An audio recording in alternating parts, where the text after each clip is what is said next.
This might be the one time I'm speechless. Thank you so much for this incredible honor. Thank you for putting me in a category. In the realm of showbiz, there are instances when the public image of a beloved actor clashes with the reality behind closed doors. Such is the case with the late Robin Williams, whose charismatic on-screen presence and comedic genius captivated audiences worldwide. Gary Hart has thrown his hat back into the political ring. Actually, more than that, he's thrown everything into the ring. People look at Gary and say, Gary, you're a sinner. No, he wasn't a sinner. He was on a boat. The boat was rocking. He went, hey. However, recent shocking revelations from co-stars have unveiled a side of Williams hidden from the public eye. Behind the scenes, Williams is alleged to have engaged in disturbing behavior, particularly involving grooming. Father Pat's little private patent chats like, good game, boy, good game, good game. Wash up to me, really wash up. It's amazing they would catch them, and it wasn't just enough to catch them, but they had the Divine Witness Protection Program. Let's delve into the evil world of the entertainment industry that will surely leave you speechless. Robin Williams brought his distinctive comedic style to the screen in the 70s and understandably blew up. He was known for his improvisational skills and the wide variety of characters he created on the spur of the moment and portrayed on film in dramas and comedies alike. He is regarded as one of the greatest comedians of all time. But not many know what type of a person William was when the camera was not rolling. In a preview of a new biography of the late actor, shocking claims have been brought to light by his former co-star, Pam Dawber, best known for their collaboration on the hit TV show Mork and Mindy. As reported by the Daily Mail, Dawber has made allegations that Williams engaged in inappropriate behavior during their time working together. According to the article, Dawber revealed that Williams would often grope her on set and engage in playful wrestling, occasionally taking off all his clothes during rehearsals. He talked about the set and said that he would frequently do things like grab her buttocks and grab her breasts, strip naked in front of her. She even said that he once goosed an old woman on the set with a cane, putting it between her buttocks. Surprisingly, Dawber stated that she never took offense to Williams' actions and described them as so much fun. Although it might come across as strange to some people, you should be aware that this is what grooming does to a person. It starts slowly and accelerates quickly, and the victim doesn't even realize it. But she said there was no offense taken at any point because he was so charming. She said she viewed him as an older brother and that there was nothing lascivious about any of this behavior. It was just a fun set. You can surely understand that the reason why she didn't take any offense to this inappropriate behavior is because she couldn't differentiate it at all. And that's how scary grooming can be. Dawber's exact words about the situation were, "It was the 70s after all." Dawber, who played a character who eventually became Mork's wife, gave Williams a springboard for his wild, offbeat humor. While speaking to Dave Itzkoff, Dawber explained that Williams was a nice person and had a gigantic heart. She added that they became close and she became the big sister that he never had. She said, "I really loved Robin and Robin really loved me. We just clicked." But on the set, Williams did things that went beyond those which a brother and sister would do to each other, ranging from crass behavior to sitting and farting on Dawber despite her protestations. It is disturbing to note that Dawber claimed that Williams could get away with anything. There was nothing lascivious about it in his mind.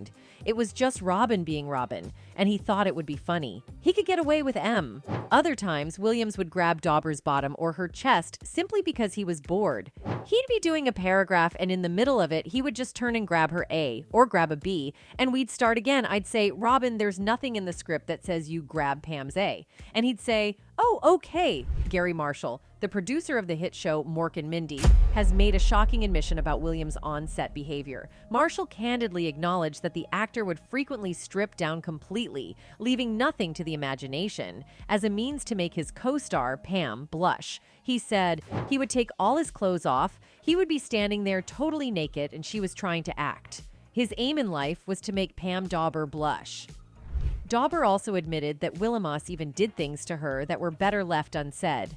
"I had the grossest things done to me by him, and I never took offense. I mean, I was flashed, humped, bumped, grabbed. I think he probably did it to a lot of people, but it was so much fun. Somehow he had that magic. If you put it on paper, you would be appalled.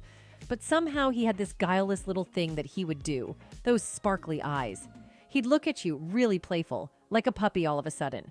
And then he'd grab your T*Tias and then run away.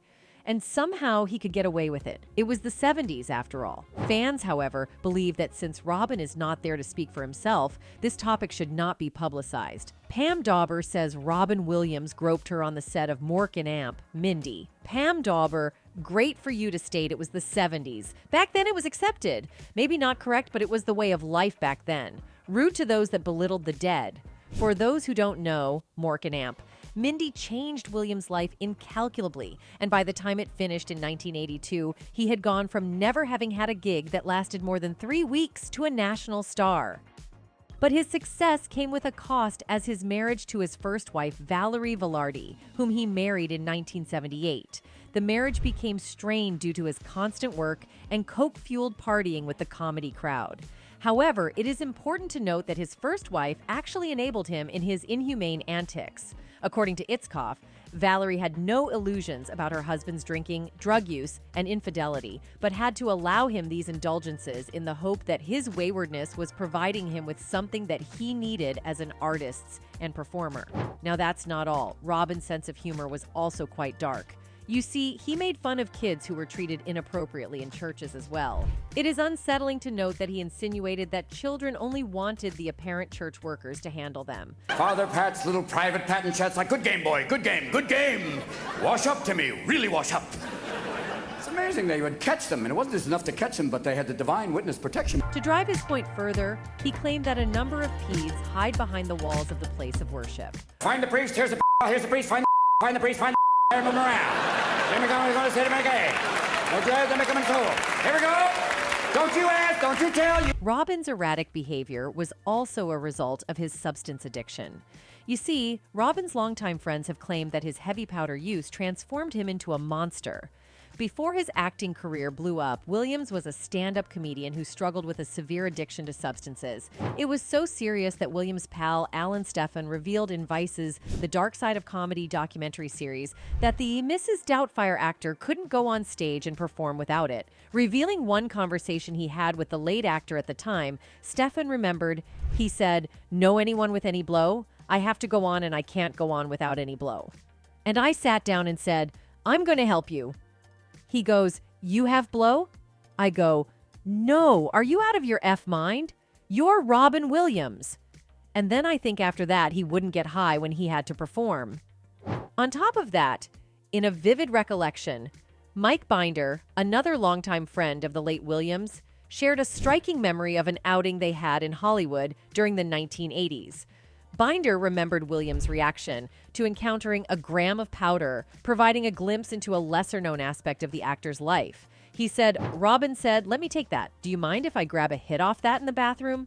He came back and it was empty. It was like, whoa. It was like 8:15 at night. You see, you have to understand that Robin was an A-list celebrity, and the industry provided him with the goods of recreation, if you know what I mean. Now, with a system that loaded, there was no doubt that Robin did what he did on the sets.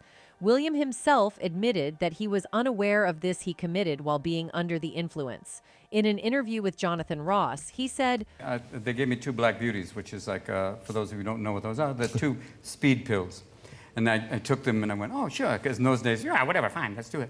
3 days later. According to Howie Mandel, Robin actually took part in the impossible substance use skits he used to perform for his audience. I can't tell you how many times Robin came on stage at the Comedy Store, and a big part of his routine was cocaine and the drugs that he had done. And even though everybody was laughing, and it was really funny, he was really doing a lot of cocaine. He found the funny side of it, but ultimately it was real and really, it's not funny, but that's who he is. But after the demise of his great friend John Belushi, along with the birth of Williams' first son, he quit powder cold turkey. According to his longtime friend Stanley Wilson, he knew what an amazing instrument that he had, and that it is all related to his mind and his imagination and his wit. The more stuff you do to deaden that, the more you're going to burn some more brain cells. Robin didn't want to do that. Will admitted that the loss of his friend had a profound impact on him. The Belushi tragedy was frightening. His death scared a whole group of show business people. It caused a big exodus from D. And for me, there was the baby coming. I knew I couldn't be a father and live that sort of life. You see, in an interview with The Guardian, Williams revealed that he had done a lot of disgusting things from which it is very hard to recover from. He said, "You know, I was shameful, and you do stuff that causes disgust, and that's hard to recover from. You can say, 'I forgive you,' and all that stuff. But it's not the same as recovering from it. It's not coming back." Despite his 2-decade-long triumph over addiction, Williams faced a turning point during the filming of a movie. After staying sober for a substantial period, he became vulnerable, feeling isolated and fearful in a remote town. Once again, he gave in to his urge to substance use. Looking back at the time, 7 years after he relapsed, Williams candidly expressed his thought process during that challenging period. He shared how it was a desperate attempt to find comfort and escape from the overwhelming emotions that plagued him. I was still going, and then the weird thing is you're up and you're up and you're up, but when you crash, Yeah.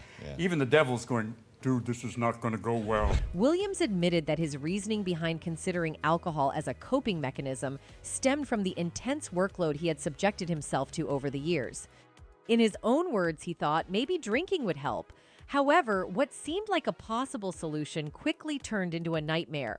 It wasn't the end of the world, but you can see it from there. And it was like all of a sudden I thought, I could drink. It's also that same thought you have if you look off a large building and go, I can fly. He explained in an interview with Diane Sawyer that his descent into it was gradual. It's the same voice, though. You're standing at a precipice and you look down. There's a voice, and it's a little quiet voice that goes, jump. The same voice that goes, just one. And the idea of just one for someone who has no tolerance for it, that's not the possibility.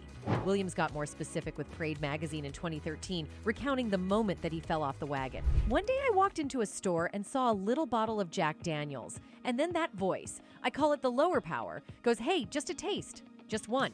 I drank it, and there was that brief moment of, oh, I'm okay. But it escalated so quickly. Within a week, I was buying so many bottles, I sounded like a wind chime walking down the street. I knew it was really bad one Thanksgiving when I was so drunk they had to take me upstairs. You might not believe that at the end of his marital affairs, Robin started to do movies due to desperation for money, not the other way around. Robin's biographer revealed Robin had promised himself he would not do any more movies, as he invested so much in his roles that it left him drained and particularly vulnerable to depressive episodes. He signed up to do them purely out of necessity. He wasn't poor, but the money wasn't rolling in anymore, and life is expensive when you have to pay off 2 ex-wives and have a family to support. It is important to know that Robin was actually a serial cheater as well, but his first wife chalked it up to being an occupational hazard. Valerie could never quite bring herself to condemn Robin for his infidelities. She seemed to accept them as an occupational hazard of stardom. Apart from that, William had a few brushes with death. In an appearance on Friday Night with Jonathan Ross, Williams revealed that he had his fair share of nights where he felt like he would breathe his last. You do cocaine and you'd be like, I'm gonna die, I'm gonna die, I'm gonna die. And then you wake up the next morning, I didn't die. Let's try it again. In addition to that, Williams has also revealed that during the time he spent under the influence, he didn't remember most of the stuff he did. During an interview with ABC News, he said, I don't vividly remember anything from that. It's like there is this thing for alcoholics called a blackout, which isn't really a blackout. It's more like sleepwalking with activity. You might already know, but 3 months before his death in 2014, Robin was diagnosed with Parkinson's disease. He shared the news with his wife, Susan Schneider Williams, and his 3 children from his 2 previous marriages. However, he wasn't ready to share the diagnosis with the public quite yet, so his loved ones agreed to keep his condition private for the time being. But in the meantime, Robin struggled to understand why he was feeling paranoid, anxious, and depressed. He didn't feel like Parkinson's diagnosis adequately explained those issues. So he and his wife planned to go to a neurocognitive testing facility to see if there was something else going on. But tragically, he would never make it there.